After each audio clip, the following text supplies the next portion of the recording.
I hope that everybody had a wonderful week of Hanukkah, and may the light of the menorah always guide us to get closer to HaKadosh Baruch Hu.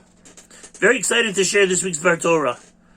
Normally, Shabbos Parshas Miketz falls out on Hanukkah, but in line with all the anomalies of this year, 2020, Shabbos Miketz is not Hanukkah, and therefore we read the designated Haftorah for Miketz, the story of Shlomo HaMelech being approached by two women.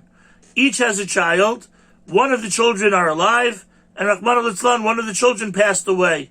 But each mother claims that the child is hers.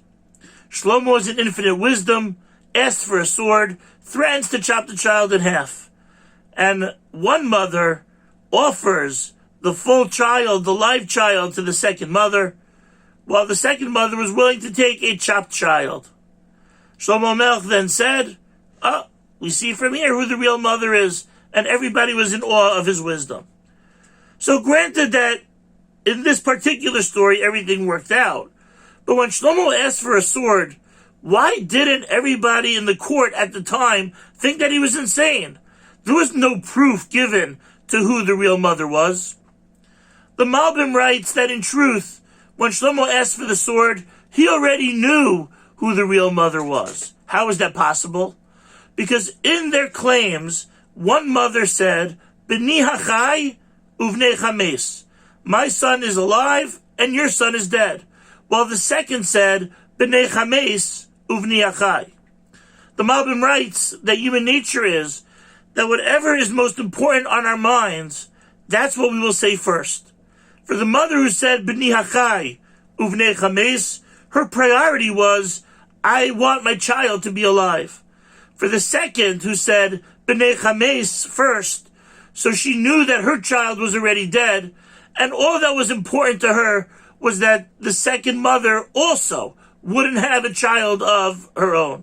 So Shlomo already knew the answer to the question of who the mother was, and was just driving the point home emphatically with the whole theatrics involving the sword. We learned such a critical lesson from Shlomo HaMelech, as the Haftorah starts with the word uz, which means that it's a direct reaction to what just took place earlier in the Perek, where Shlomo asks Hashem not for long life and not for wealth, but Shlomo asks for a leiv shomeya lishpot es amcha lahavin bein tov v'ra. Shlomo HaMelech was asking for a leiv shomeya, not ears that hear, but a heart that hears. Somebody who, when they listen to another Jew, to another person, they listen with their heart and not just with their ears. They're not just taking in words, but they're being sensitive. They're understanding. They're investing in what the other person is telling them. It was because of this that allowed us, that's what allowed Shlomo HaMelech to resolve this case of the mothers. I learned this lesson very potently from one of my Rabbeim, Meir Twersky, that one time I was asking him a personal question outside of YU on Amsterdam Avenue, and it started to snow.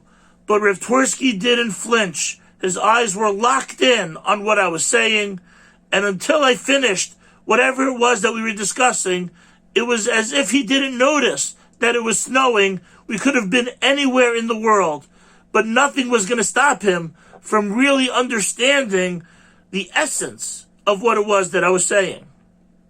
I also got to learn this lesson from our beloved Talmud, Yosef David Pepper, that we should listen to what others are saying, not just with our ears, but with our hearts. It will change all our relationships. Here at some of Nevina Shabbat Shemayim, HaKadosh Baruch Hu should give us all leiv shomeya, the patience to listen, to really hear what somebody is saying, and through that we can strengthen all our relationships and make the world a great place. Have a good Shabbos.